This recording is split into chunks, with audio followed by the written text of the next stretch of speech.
Nesse instante, Curitiba para ouvir o momento de maior audiência do rádio. Renato Gaúcho apresenta Vou cavalgar por toda a noite, a música da minha vida. Por uma estrada colorida. Era aniversário da mulher do Joaquim, meu amigo e vizinho de muro, e ele tinha organizado um churrasco para comemorar os 25 anos da esposa.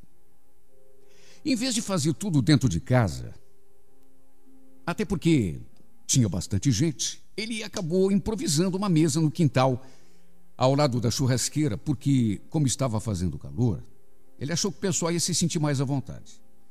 E, de fato, estava tudo muito gostoso ali fora. Ficamos ali ao redor daquela mesa, bebendo, rindo, conversando, beliscando uma carninha. Tinha também um pessoal jogando truco um pouco mais do lado. Foi quando eu reparei naquele casal entrando pelo portão e se aproximando da mesa. Eu nunca os tinha visto na vida. Achei que fossem amigos do meu vizinho, ou então da sua esposa, sei lá. O Joaquim, esse meu amigo, quando viu o casal entrando, foi logo abrindo os braços. Grande Marcelo! Que bom que vocês vieram. Obrigado, cara. E você, Mônica, tudo bem?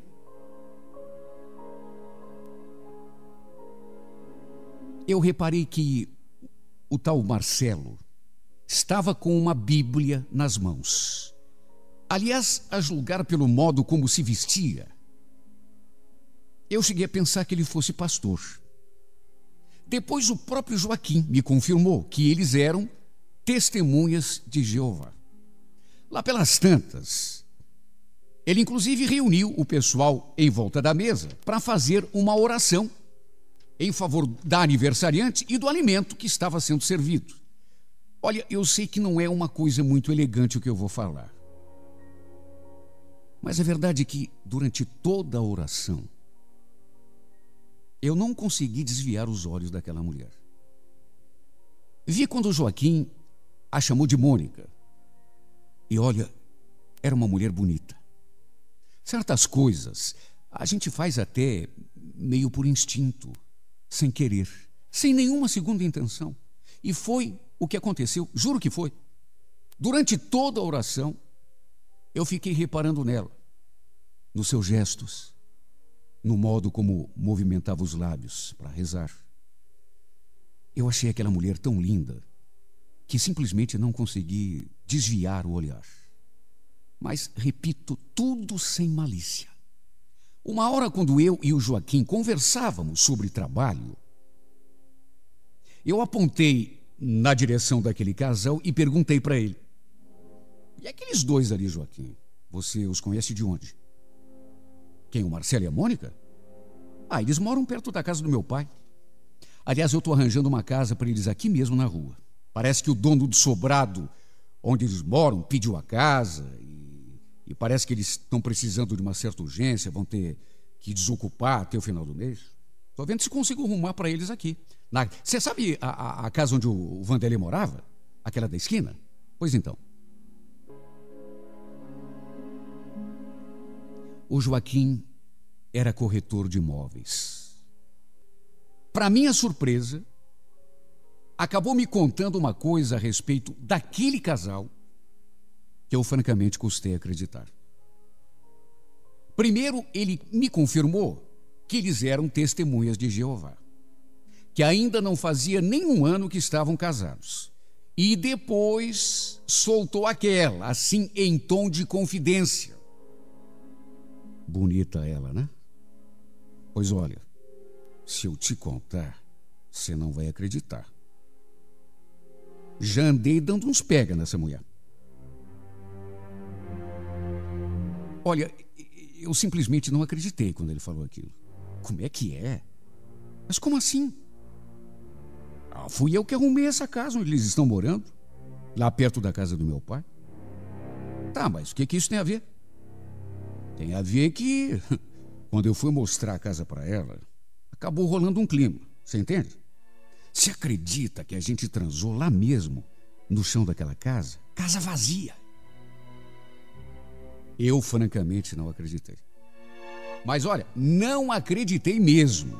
Primeiro, porque o Joaquim já estava um pouco alto, tinha bebido demais. E depois, porque ele sempre gostou de contar vantagem. Sabe, conversa de conquistador? Devia estar inventando. Ele tinha acabado de me falar que a mulher era testemunha de Jeová, que não fazia nem um ano que estava casado. E agora vinha me falar aquela asneira, que tinha transado com ela no dia em que foi mostrar a casa. Não acreditei. Cheguei a desviar o olhar na direção daquela mulher quando ele falou aquilo. Porque não dava para acreditar. Uma pessoa tão distinta, tão bem comportada, com aquela Bíblia ali ao lado do marido, que mais parecia um pastor, e era mesmo, né? Tanto não acreditei que falei. Para de mentir, né, Joaquim? Você não falou que a mulher era evangélica, rapaz? E o que tem isso? Eu falei que é evangélica, não falei que era santa. E depois tem outra. Nós crescemos praticamente juntos. O pai dela morava ali, do lado da casa do meu pai. Aliás, eu te digo mais, viu? Ela pode até ser evangélica, mas sempre foi assim meio dada. Tá me entendendo? Uma boa conversa, um papinho, e ela entrega o ouro. Depois de falar tudo aquilo, ele ainda me fez jurar que não ia comentar com ninguém. Só que, olha, quanto mais eu olhava para ela, menos eu acreditava. Eu sei que as aparências enganam, mas sei lá.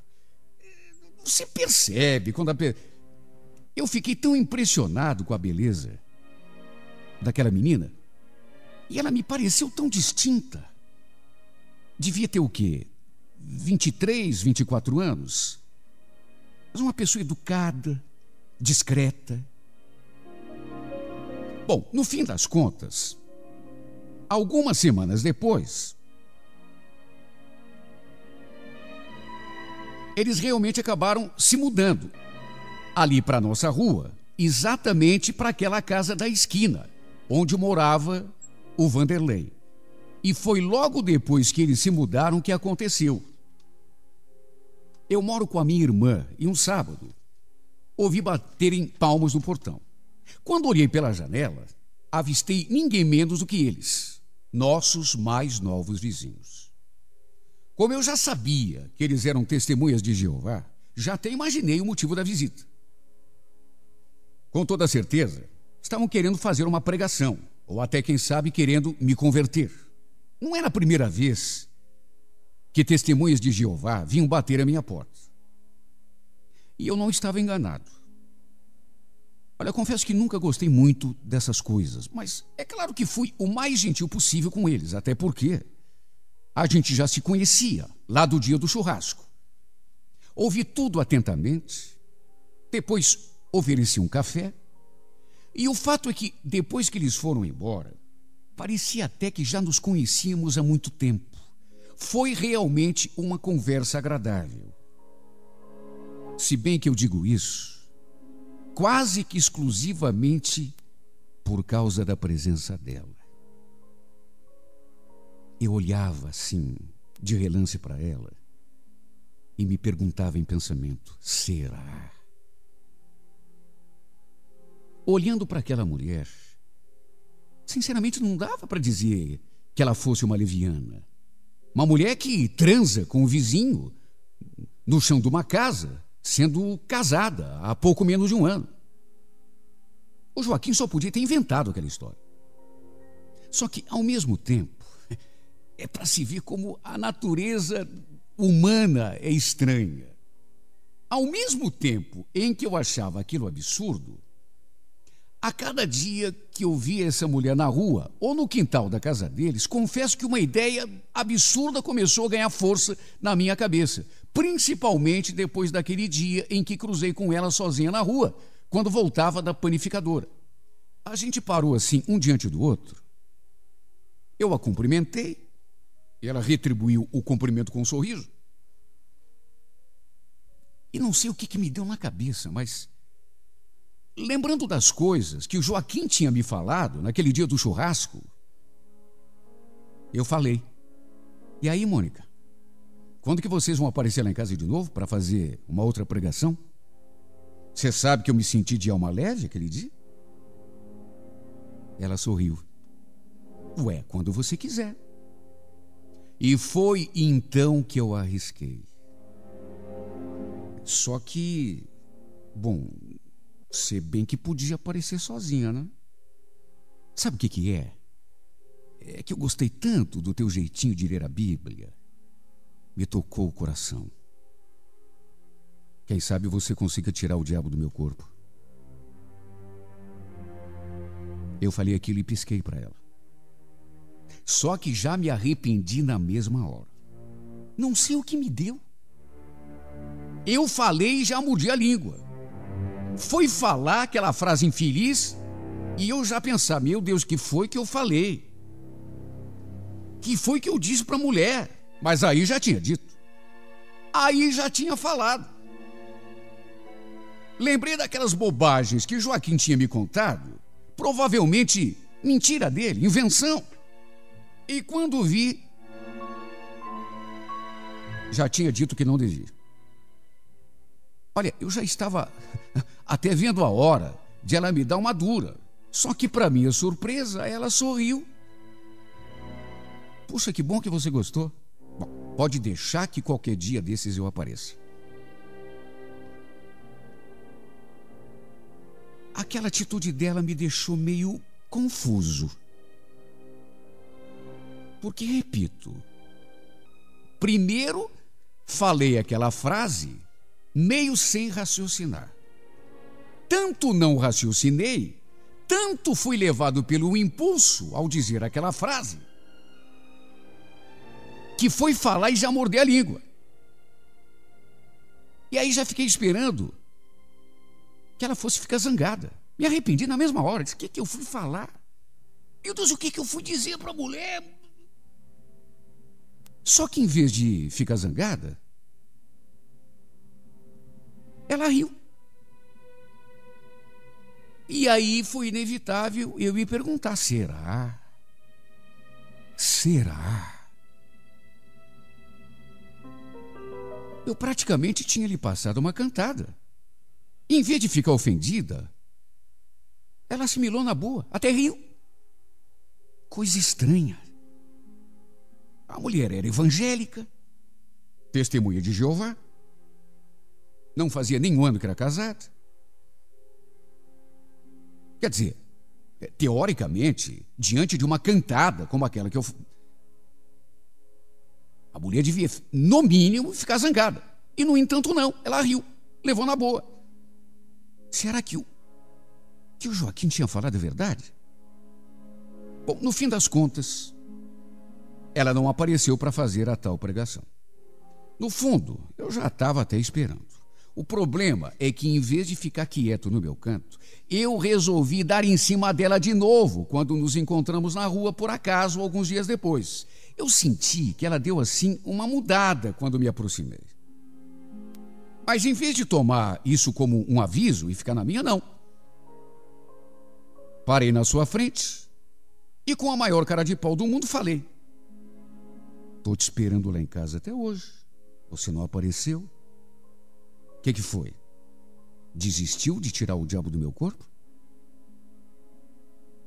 Desta vez ela não riu. Desta vez ela ficou em silêncio, me olhando. Só que em vez de tirar o meu time de campo, eu insisti. Se você quiser ler a Bíblia, a gente pode, mas... sei lá, a gente podia fazer outra coisa. Tomar alguma coisa, conversar, né? Outros assuntos. Quem sabe até tomar um banho de banheira, bem quentinho. Aliás, eu até prefiro. Olha, nem eu mesmo entendo onde eu fui arranjar tanta coragem para falar aquilo.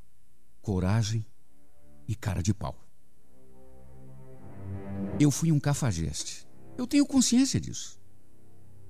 De qualquer modo, falei e fiquei olhando para ela, esperando uma reação. Enquanto ela só balançou assim a cabeça de um lado para o outro, como se estivesse contrariada, e realmente devia estar. Depois, sem dizer uma palavra, saiu andando na direção contrária. Olha, eu acho que foi só naquela hora que eu me dei conta da asneira que tinha feito. Tudo bem que eu sempre fui meio cara de pau, mas eu devia ter pensado 2 vezes antes de abordar a mulher na rua e falar aquelas coisas. Mulher casada. Mas sabe quando você fica com uma história na cabeça? Aquele falatório todo do Joaquim, mesmo que eu não tivesse certeza de que ele tinha falado a verdade, e mesmo que eu, aliás, até imaginasse que tinha sido invenção dele, aquilo ficou na cabeça. Meu Deus, a gente nem se conhecia direito. Na verdade, não querendo usar isso como desculpa, eu só fiz aquilo por conta da história que o Joaquim tinha me contado, aquele dia do churrasco. Por conta disso e por conta daquela minha primeira conversa com ela. Porque ela, sei lá, ela pareceu não se incomodar quando eu praticamente lhe passei aquela cantada. Até riu. Deu toda a pinta de que tinha gostado. O que, de certo modo, me motivou a continuar. A Mônica era uma bela mulher, do tipo que qualquer um gostaria de tirar uma casquinha. Eu simplesmente aproveitei a abertura que ela me deu, ou no caso, a abertura que eu pensei que ela tivesse dado, e avancei. Fazer o quê? De certo modo, eu já estava até esperando que essa história fosse ter um desdobramento. Porque eu sabia que tinha pisado na bola. E o pior é que teve mesmo. Já tinha escurecido quando a minha irmã veio me chamar no quarto. Ela falou que tinha um homem na porta, querendo conversar comigo. Quando dei de cara com o Marcelo, marido dela, eu gelei. Com toda certeza, ela devia ter contado para ele as barbaridades que eu tinha dito. E ele, naturalmente, devia estar ali para tirar satisfação. Quando perguntei o que ele queria, ele fechou ainda mais a cara. A minha esposa veio me contar que você anda cercando ela na rua, fazendo gracinha, fazendo propostas indecentes. Escuta, meu amigo, que tipo de mulher você pensa que a minha esposa é? Posso saber? Olha, eu tinha pisado na bola. Teoricamente, aquele homem estava ali com toda a razão do mundo. Eu tinha mexido com a mulher dele. Só que eu nunca fui de levar desaforo para casa. E o fato é que, vendo aquele homem falando grosso comigo dentro da minha própria casa, me esquentou o sangue. Mesmo assim, continuei calado, até porque ele nem me deu tempo de responder. Olha, a Mônica não é nenhuma mulher perdida para você ficar tomando essas liberdades com ela. Está me ouvindo? Nessa hora, não sei o que me deu, mas quando ele falou aquilo, eu com raiva, eu retruquei, lembrando da história que o meu amigo tinha me contado. Será que não? Não foi o que o Joaquim andou me contando. O Joaquim? O que tem o Joaquim a ver com isso? Quando vi, já tinha falado. Quando vi, já tinha envolvido o meu vizinho até o pescoço. Eu fiquei tão nervoso quando ele levantou a voz para mim dentro da minha casa. Tudo bem que ele estava na sua razão, mas o cara levantou o tom de voz dentro da minha casa. Fiquei com raiva. E quando dei por mim, já tinha dado com a língua nos dentes e repetido para ele tudo que o Joaquim tinha me contado aquele dia do churrasco. E aí desandou de vez.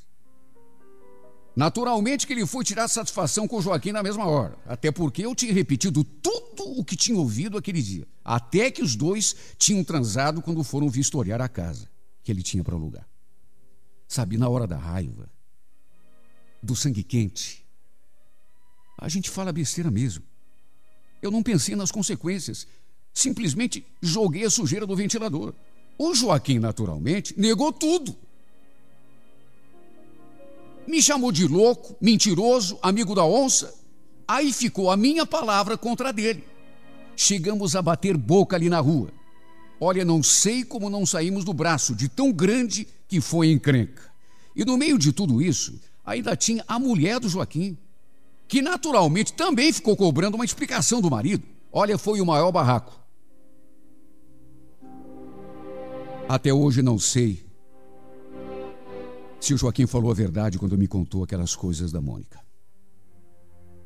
De qualquer modo, no fim das contas, quando o marido dela o colocou contra a parede, ele negou. Negou e ainda me chamou de mentiroso. Olha, que vontade que eu tive de voltar no tempo e botar um gravador na frente dele para gravar o que ele me falou. O fato é que até hoje o Joaquim não fala mais comigo, nem me cumprimenta na rua, nem na minha cara ele olha. E nem é para menos. Por minha causa, ele quase se separou da esposa, porque eu continuei sustentando até o fim aquela história. Uma história que, para ser bem sincero, até agora eu não sei se é verdade. E para ser ainda mais sincero, acho que não. Quanto ao Marcelo e a Mônica, eles acabaram se mudando na nossa rua depois daquela confusão. Uma semana, 2 semanas depois, nunca mais os vi. E nessa altura do campeonato também não faço nem questão. Sei que tive uma parcela de culpa, sei que me precipitei, sei que banquei o conquistador barato quando percebi a oportunidade. E só eu sei o tamanho da vergonha que eu carrego até hoje. Todo mundo aqui da vila ficou sabendo. Sabe que tem gente que até hoje me aponta na rua? Não estou negando o meu deslize, minha parcela de culpa. Mas os meus amigos também não precisavam ter se afastado de mim por causa disso. Embora até certo ponto eu até entenda. É claro, né? Qual é o homem que vai querer como amigo alguém que foi capaz de fazer o que eu fiz? Ficar cantando a mulher do próximo e ainda por cima jogar o próprio amigo na fogueira. Sem contar que, se não bastasse o que eu fiz, com toda certeza inventaram mais coisas, porque o povo é assim mesmo, né? No fim, essa história serviu apenas para virar a minha vida de pernas pro ar. Até a minha namorada se afastou de mim, dizendo que não era digno de confiança. Pudera, né? Cantei outra mulher na rua, mulher casada. Se pudesse, a teria traído sem a menor cerimônia. E, naturalmente, ela não me perdoou. Mas, quer saber, não é nem por ela que eu lamento. Até porque a gente estava namorando por namorar. O mais irônico dessa história toda é que eu estava gostando da Mônica. Olha, uma coisa quase absurda, mas é verdade. Mesmo sem conhecê-la bem, eu não sei o que tem essa mulher que me atraiu tanto. E o pior é que quando eu descobri que ela provavelmente não seja a safada que o Joaquim insinuou, eu passei a gostar dela mais ainda. Tanto que chego a ter ciúmes daquele pastor, marido dela. Tem hora que eu fico pensando, puxa, que sorte que tem esse cara. Ter uma esposa tão linda e ainda por cima fiel. Quer saber? Eu preferia que ela fosse uma safada, uma adúltera. Eu preferia que ela tivesse se deitado com o Joaquim do jeito que ele contou. Porque agora que eu descobri que ela é uma mulher séria, parece que eu estou gostando mais dessa menina. Ah, meu Deus, eu sei que é pecado, mas que ciúme daquele pastor. Me perdoa, Senhor, por confessar tão abertamente, mas é o que está dentro do meu coração. Que ciúme daquele pastor.